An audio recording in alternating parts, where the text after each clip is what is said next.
In the unending chaos of life, we all search for a sense of control. We build intricate plans for our careers, we map out our futures, we try to steer our relationships, all in an effort to command the world around us. We wrestle with the unpredictable tides of fortune, fighting to impose our will on a universe that is often indifferent to our desires.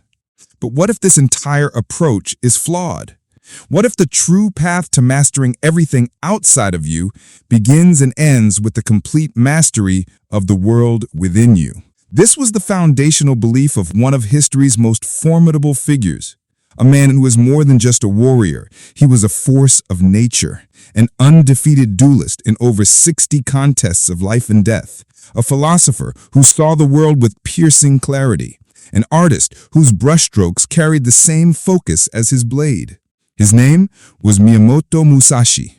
His philosophy, forged not in a quiet monastery but in the searing crucible of mortal combat, offers us a timeless blueprint for victory. Not just a victory over an opponent, but victory over apathy, over distraction, over fear, and over the ultimate opponent, the undisciplined self. It all hinges on a single profound and life-altering idea: master yourself, and you will master your life. Part 1. Forged by the sword, written in the cave. So, who was this man, often called the Kensei, or Sword Saint? Born in Japan in 1584, Miyamoto Musashi walked the earth during an era of violent transition. The age of warring states was ending, and a new order was rising. He was a ronin, a masterless samurai. He owed allegiance to no lord, no clan. His only master was his path. His only lord was his own relentless pursuit of perfection. He wandered the length and breadth of Japan not as a vagrant, but as a pilgrim on a quest to perfect his craft. He was a radical innovator. At a time when tradition was everything, Musashi developed a revolutionary fighting style using two swords simultaneously, the long and the short, a technique that baffled and overwhelmed his more conventional opponents. He was a master of psychology, understanding that a duel is won in the mind long before the first blow is ever struck. He faced down the most legendary sword masters of his era, in duels where a single moment of doubt meant death, and he emerged from every encounter victorious.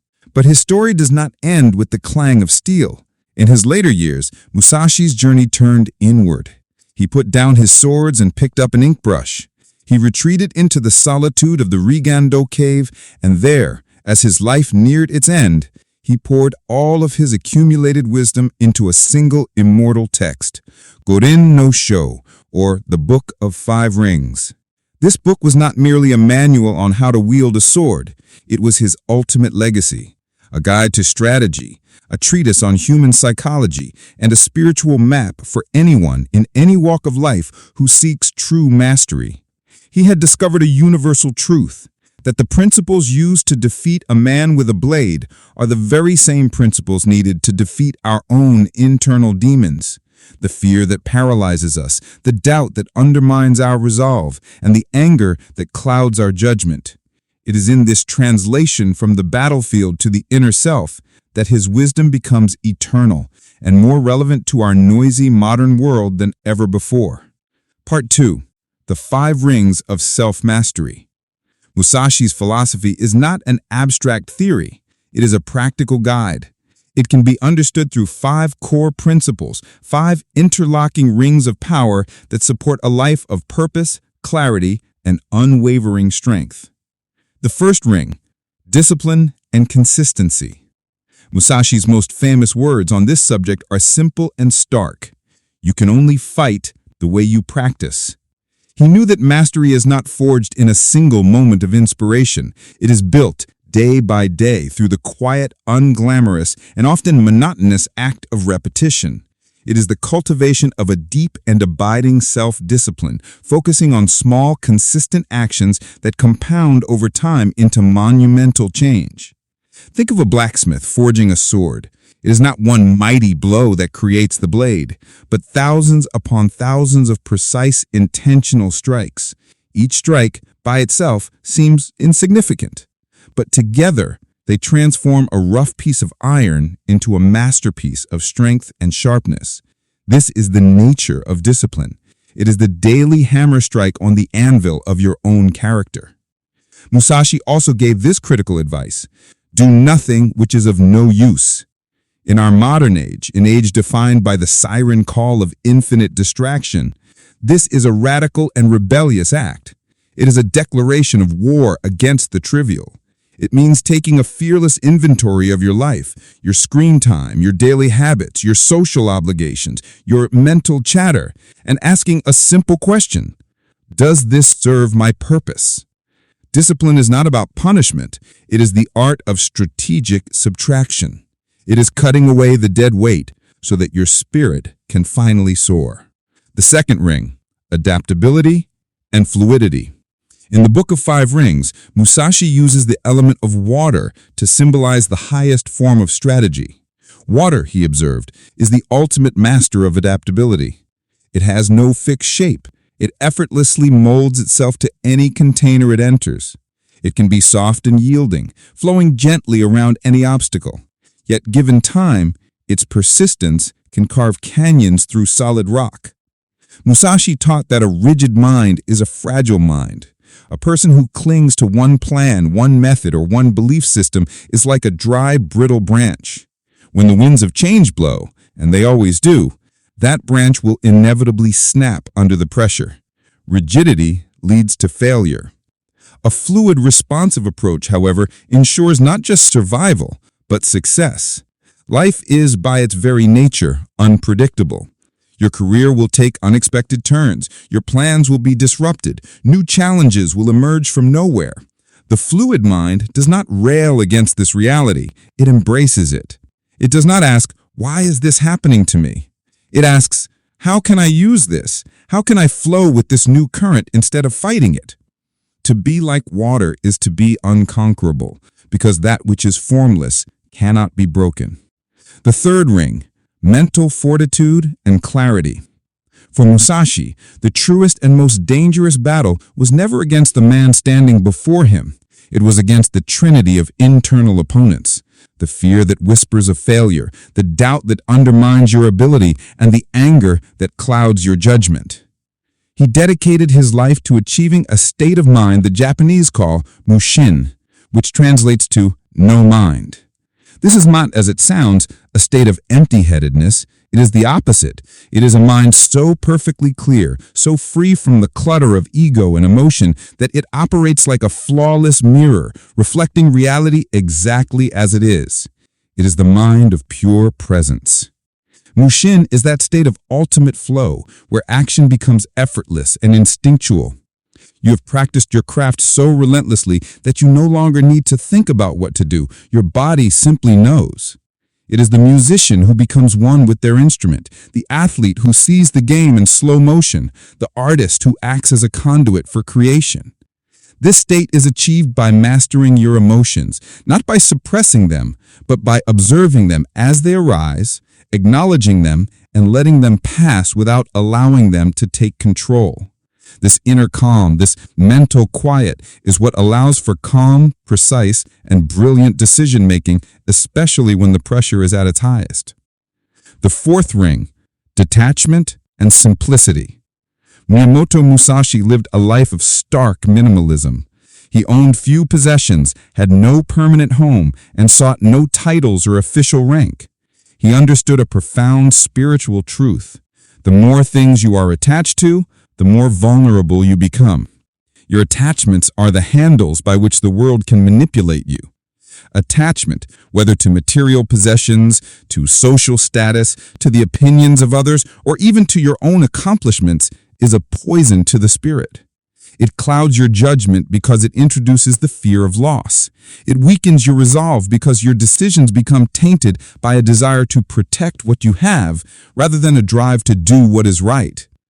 By detaching from the unnecessary, you reclaim your freedom and your power. Simplicity in your life breeds clarity in your mind. This philosophy isn't a call to poverty. It is an invitation to a different kind of wealth, a wealth of time, of focus, of mental and spiritual energy. It is about understanding what is truly useful and discarding the rest. It is about making sure that you own your possessions and that they do not in any way own you. The fifth and final ring, humility and lifelong learning. Consider this. After becoming the most celebrated and feared swordsman in all of Japan, what did Musashi do? Did he rest on his laurels? No. He became a student again. He dedicated himself to mastering new arts, inkwash painting, calligraphy, sculpture, and philosophy. He knew that the moment you declare yourself a master, you cease to be a student. And the moment you cease to be a student, your growth ends and the path to decay begins. His most powerful advice in this regard was to think lightly of yourself and deeply of the world. Thinking lightly of yourself is the act of dissolving the ego. It is understanding that you are not the center of the universe, that your current knowledge is but a single drop in an infinite ocean. Thinking deeply of the world is the act of cultivating a relentless, insatiable curiosity. It is seeing every person, every situation, and every challenge as a potential teacher. For Musashi, the path to wisdom was everywhere. Lessons could be learned from a carpenter's technique, a river's course, a strategist's plan, or a farmer's patience. True mastery is not a destination you arrive at. It is an infinite journey fueled by humility and a burning desire to learn, to grow, and to understand. Part 3. The Timeless Blade, Musashi's Wisdom Today. So how does the wisdom of a 17th century Ronin resonate in our digital, fast-paced world? The battlefields of today are not fields of grass stained with blood, but they are battlefields nonetheless. The competitive marketplace, the struggle for personal growth, the fight for focus in a world of distraction. The nature of the fight has not changed. For your personal growth, Musashi's principles are shield and a sword. They build resilience, teaching you to adapt like water when you face a setback instead of breaking like a stone. They give you the discipline to forge empowering habits and the mental clarity to navigate the storms of anxiety and self-doubt with a calm heart. In your career, in business, in leadership, Musashi's lessons on strategy are priceless. Understand your environment, know your competitors, but above all, know yourself. Know your strengths, and more importantly, know your weaknesses. A leader who is adaptable, who is decisive because their mind is clear, and who is humble enough to always be learning is an unstoppable force. And for your daily life, his emphasis on mushin, or no mind, is the very essence of modern mindfulness. It is the simple, powerful act of being fully present. It's putting your phone away during a conversation and truly listening. It's finding a state of flow not just in your most important work, but in the simple act of preparing a meal or taking a walk. It is about consciously trading a life of shallow distraction for a life of profound intention. Part 4. Forging your own blade, the first steps on the path. Philosophy without practice is just empty words. So let's bring this down to earth. Here are 3 simple, practical exercises you can use to begin walking Musashi's path starting today. First, the one useless thing rule. For the next 7 days, identify one single activity you do each day that is, in Musashi's words, of no use to your true purpose. This could be 30 minutes of aimless social media scrolling, a habit of complaining, or an afternoon snack that drains your energy. Just one thing, and for 1 week, eliminate it. This is not about deprivation. It is a small, manageable exercise to build the crucial muscle of self-discipline. Second, practice the water mindset. The very next time you encounter an unexpected problem, a frustration, or an obstacle that blocks your path, pause. Take a breath. Before you react with force or frustration, ask yourself one question. How can I be like water here? What would the adaptable, fluid, and persistent approach look like as opposed to the rigid, brittle, and forceful one? This simple question can transform your entire approach to problem solving. Third, create your Mushin moment. Choose one routine activity you do every single day. It could be brewing your morning coffee, your drive to work, or stretching. For just 5 minutes, commit to doing only that one thing. No music, no podcasts, no mental to-do lists. Pay full attention to the physical sensations, the sounds, the smells, the process itself. This is your dojo. This is where you train your attention, forging the focus that leads to mental clarity. Part 5. The ultimate victory. The path is the goal. The life of Miyamoto Musashi is a testament to a timeless truth. The ultimate victory is never over an external opponent. The ultimate victory is over the undisciplined, the fearful, the rigid, and the egotistical parts of ourselves. Mastery is not a trophy you win or a destination you finally reach. It is the path itself. It is the quality of attention you bring to each and every moment. It is found in the small choices you make, in the consistency of your practice, in your humility to always learn, and in the profound courage it takes to face your inner world with the same unwavering focus that a samurai faces his greatest opponent. The blade is in your hands. The battle is within. Master yourself, and you will, in your own unique and powerful way, master your life.